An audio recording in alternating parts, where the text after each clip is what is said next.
The VMAs feature Trump bashing, students at the University of North Carolina tear down a statue, and I have the two stupidest stories you have ever heard back to back. They are incredible. I'm Ben Shapiro. These stories are so good that I can't even get through the opener. That's how amazing these stories are. We'll get to all of the latest news, most important of all award ceremonies, because it is deeply important that we have award ceremonies that give awards to people who earn millions and millions of dollars for making crappy music that is popular. And I know, you're going to tell me that I'm an elitist in my taste. Right, because I like good things. And just because things are popular doesn't make them good. See the movie Titanic for an example. But the Avatar is an even better example.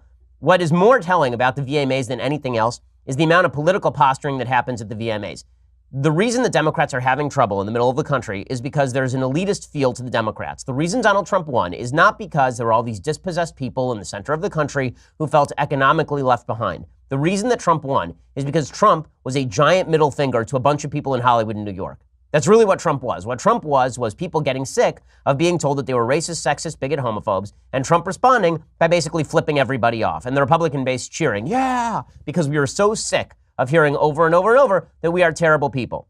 And that was it was sort of reinforced all throughout the 2016 campaign. For example, Hillary Clinton bringing out ads with Lena Dunham, who may have molested her sister, but she was supposed to be this great Hollywood moral icon who is going to tell us all about how we ought to think about issues like abortion. And the DNC, replete with all sorts of stars and people cutting versions of Fight Song with Elizabeth Banks and the stars of the Pitch Perfect movies. And everybody in the middle of the country went, really? That's your pitch to me in Ohio is Lady Gaga. That's your big pitch. Thanks for that. The VMAs are another way for the Democratic left to reinforce just how out of touch they are. And what's funny is that the people who are actually in the business of politics know this. So Sherrod Brown is a senator from Ohio. He's a little bit more moderate than the typical Democrat, not much. He's got that wild hair over there. But he's the guy who's in touch with that blue-collar base in Ohio, right? He has to be elected in the same state that Trump won by something like 8 points. Well, Sherrod Brown was on TV yesterday on the MSNBCs, and he said that Democrats aren't really showing that they're fighting for the little guy. Well, I think Democrats have not talked enough about fighting for the little guy. I mean, it really our party. Are they too into life with too free trade? They're not. They're too. The party has been too free trade, but the Republicans have been more free trade. But that's our problem to show where we are and fight for workers. But I don't think the voters necessarily think what we should be thinking, and that is you fight for the little guy, whether she punches a clock, whether he works in a diner, whether she works construction, whether he works in manufacturing. So let's ask a question. Those people who are punching a clock, working in a diner, working in manufacturing, the people who are working on assembly lines or who are going to a factory in the evenings, do they really want to hear from a bunch of pampered celebrities who earn millions of dollars to read lines written by others or sing songs written by others or warble off-key songs that are then later auto-tuned for millions of dollars? Do they want to hear from those people about what America really constitutes? Is that really what's their cup of tea? The answer, of course, is no. And yet that's what Democrats continue to resonate to. The Democratic elite are wildly out of touch with all the people who are in the middle of the country, which is why they continue to cater to the folks over at the VMAs. So the VMAs, the Video Music Awards, it used to actually celebrate music of a sort. Now it's basically just a place for political posturing. Kevin Hart was hosting this thing with Tiffany Haddish. Is that how it's pronounced? And Kevin Hart, he started off by joking about President Trump a lot, which is a brave thing. Well, my favorite part of this is that when Kevin Hart jokes about all this, what you'll hear is a triumphalism in his voice. Look at how brave I am. It's very reminiscent of Robert De Niro at the Emmy Awards, where he started shouting, F you, Trump, and then raising his arms, raising his fist because he had single-handedly deposed the President of the United States. Under Article 32 of the Constitution of the United States, if an actor who once played a boxer shouts F you, Trump at the president, he's no longer the president. So naturally, Robert De Niro was very enthusiastic about this. He got a standing ovation for shouting F you, Trump. So going to virtue signal in front of a bunch of people who totally agree with you at Rockefeller Center in the middle of New York City or in Los Angeles, this is the height of courage in the entertainment sphere. It's just like Normandy. It's like the guys who are coming off the boats and fighting the Nazis. That's Kevin Hart and Tiffany Haddish saying F you, Trump. This makes them feel good inside. It makes them feel like they've done something virtuous and strong in a room full of people who agree with them and think that virtue and strength come from shouting at the President of the United States. Here's Kevin Hart joking about Trump. Again, if you don't think this is off-putting, then you're really not following how America works these days. I'm looking at this like it's game day, people. But do not worry, because at this game, you guys are allowed to kneel. You can do whatever the hell you want. There's no old white man that can stop you. Do it. I mean, beefs pop off, bad language, people run to the bathroom and send out crazy tweets. It's basically like your typical day at the White House. In your face, Trump, suck it! In your face, Trump, suck it. Well, first of all, funny would be good. And Kevin Hart used to be a comedian. Now he's just a short guy who yells at the president. And he's one of the few people in America that I'm allowed to call short because he's actually shorter than I am. But in any case, I'm gonna at least take a moment to enjoy that. But Kevin Hart, doing this routine at the Video Music Awards, broadcast across the nation, watched by 7 people, but treasured by the celebrity culture in the Democratic Party, is that sort of thing going to hurt Trump, or is it going to help Trump? The answer, of course, is it's radically going to help Trump. Every time people in the culture decide to insert themselves into politics, everyone else gets really, really annoyed. But it wasn't just that. And there was somebody named Logic. I assume that was his given name. I assume he came out of his mother, and his mother said, well, I shall call you Logic. But apparently he's some sort of rapper. Don't know. Don't really care. And he did some song called One Day. He ran out while doing this song wearing a shirt that said F the wall. And then he brought out a bunch of kids who are either illegal immigrants or children of activists, and they're all wearing shirts that say, we are all human beings. Right. Okay, but some of you are here illegally. Like, I'm confused. There are lots of different types of human beings all over planet Earth and in the United States as well. That does not answer the question. I mean, you could go to prison and say, and have everybody wear shirts saying we are all human beings. Like, there are lots of types of human beings. That's not even to say these kids are bad. But again, the virtue signaling in the room is really strong. Also, F the wall. I just wonder whether Mr. Logic actually has a wall around his house. I assume he lives in some sort of gated community. He has security. It's very easy to pick on celebrities this way because they live in a world that they don't actually inhabit. There's a great book by Charles Murray called Coming Apart. And what the book is really about is all of these people who are these kind of white upper crust elites who live on the coasts, and they push a message of social liberalism. They push that single motherhood is totally wonderful, and they push that abortion is totally cool, and they push that not saving your money is fine, and they push all of these socially liberal messages about big government and high taxes, and then they take all their money and they store it in offshore bank accounts, and they get married and they have kids just like a normal family in 1955.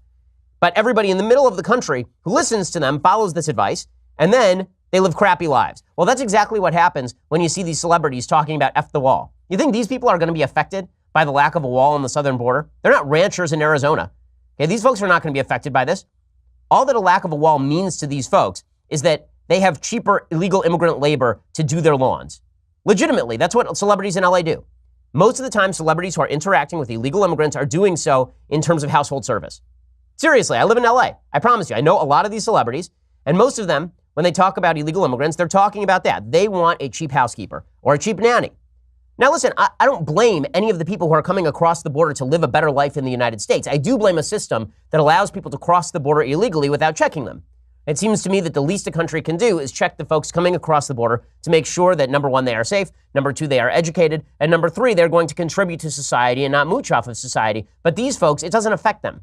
It doesn't matter to them. They don't live in poorer neighborhoods where culture changes when thousands of people come across the border and they don't speak the native tongue and they bring customs from home, right? That doesn't actually make any difference to people who are living in gated communities and gated establishments. It doesn't make any difference to them because they are gated off from everyone else. And the only actual contact they have with illegal immigration doesn't involve any additional crime. It doesn't involve any sort of additional poverty that exists in certain communities in the United States thanks to illegal immigration. It doesn't actually change any of that for them. So it's easy for them to go up there and virtue signal in front of all of their rich friends. Here was the aforementioned Logic.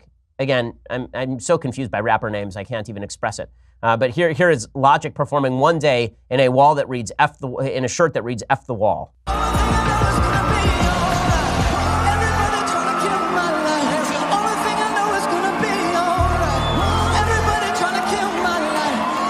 I really have to admit, it's almost impossible not to watch this particular number and just get flashes to Pop Star with Andy Samberg, because it legitimately is one guy singing like who is it, George Michael in it, with George Michael singing, and then some guy rapping about social justice in the background. It's really incredible. So if you haven't seen that movie, you should go check it out. It's very obscene, but it's really, really funny. But that's what all of this stuff is, and it is inherently absurd. It's inherently absurd. They didn't just do that. They also cut a TV promo to get out the vote, which is really exciting. They had all of these celebrities who cut a TV promo trying to tell everybody it's important to rock the vote because this is what we need, is celebrities telling people to vote. I would prefer, frankly, that fewer uninformed people vote rather than everybody who watches the VMAs voting. Also, if people are voting because a celebrity told you to, then you probably shouldn't be voting in the first place. The final word on this comes courtesy of Michael Avenatti, who legitimately showed up at the VMAs. I will explain in just 1 second. But when I say that the Democrats and the VMAs are basically one thing, that the celebrity culture of the Democratic Party has basically eaten the Democratic Party, I don't mean that apocryphally. I don't mean that in any sort of vague sense. Barack Obama is sort of the celebrity to the celebrity culture. And the mutual back scratching of celebrity that went on during the Obama administration was pretty incredible. Everybody in Hollywood thought Barack Obama was a celebrity, and Barack Obama wanted to hang out with the celebrities who thought that he was a celebrity. So the merger of celebrity and politics was already in place long before we elected a reality television star to the presidency of the United States. Barack Obama was actually the first reality TV star to be president of the United States. He had no real political experience. He came out of nowhere. TV glorified him, and he was considered a celebrity more than he was a politician, even before he was elected president of the United States. In any case, what this leads to is the actual merger of reality TV and politics, which is, I have to admit, deeply entertaining. So Michael Avenatti, you will remember, is the lawyer for Stormy Daniels. He became famous literally by representing a porn star who once stooped the president. This is his legitimate claim to fame. The only reason he is famous is because Stormy Daniels, during Shark Week, nailed the president and then went away for many years because the president paid her lots of money to go away, and then, in an act of brazen bravery, decided to come out and tell her important story. She doesn't allege the president actually abused her in any way, right? She just wanted to come out and make some money off of this thing so she could strip for higher rates. But Michael Avenatti is her lawyer, and he's been out there saying that he is going to tear down the president. He's the lawyer who's finally going to bring down the president of the United States. And he shows up at the VMAs. Now, everybody's sort of laughing at this. I think Michael Avenatti has a shot at the 2020 nomination. I do. I'll explain why after you watch Michael Avenatti talk about why he's at the Video Music Awards. What the heck are you doing here? Well, you know, I was invited to this great event. It's a pretty cool event, and I thought I'd show up. Were you surprised to be invited? A little bit, but, you know, hopefully it won't be the first time. Well, it is the first time. Hopefully it won't be the last time. So are you really considering a run for president? I am. I'm serious about it. I'm seriously looking at it. I'm traveling around talking to people in the country, and, you know, I've been really surprised at how much enthusiasm there is out there for the potential. So I'm going to make a decision. I want to be smart about it, deliberate. You know why? Because the VMAs is a signifier of Democratic id. If you want to know what Democrats feel, all you have to do is really watch the VMAs. You want to know what Democrats think, you have to look at their various policy proposals, and you have to talk to the Democrat Socialists of America and all the rest. If you want to know what they feel, watch the VMAs, and that is a visceral hatred for the President of the United States, and Michael Avenatti represents that in a pretty solid way. His entire claim to fame is yelling at Trump. And so now he's at the VMAs yelling at Trump. And people look at him and they go, I like that guy. You know why? Because he yells at Trump. That's awesome. If the Democrats disappoint in 2018, if they don't take back Congress in 2018, for example, you could see such a strong backlash, so much anger, that somebody like Avenatti could actually win some primaries based solely on, I'm the only guy in this room who's actually sued the President of the United States. I'm the only guy in this room who's willing to say basta. I'm the only one in this room who's aggressive enough to take on the president. That has some appeal to Democrats because the VMAs represent the id, Michael Avenatti is the id, and the Democrats have basically decided to cave to their id as opposed to following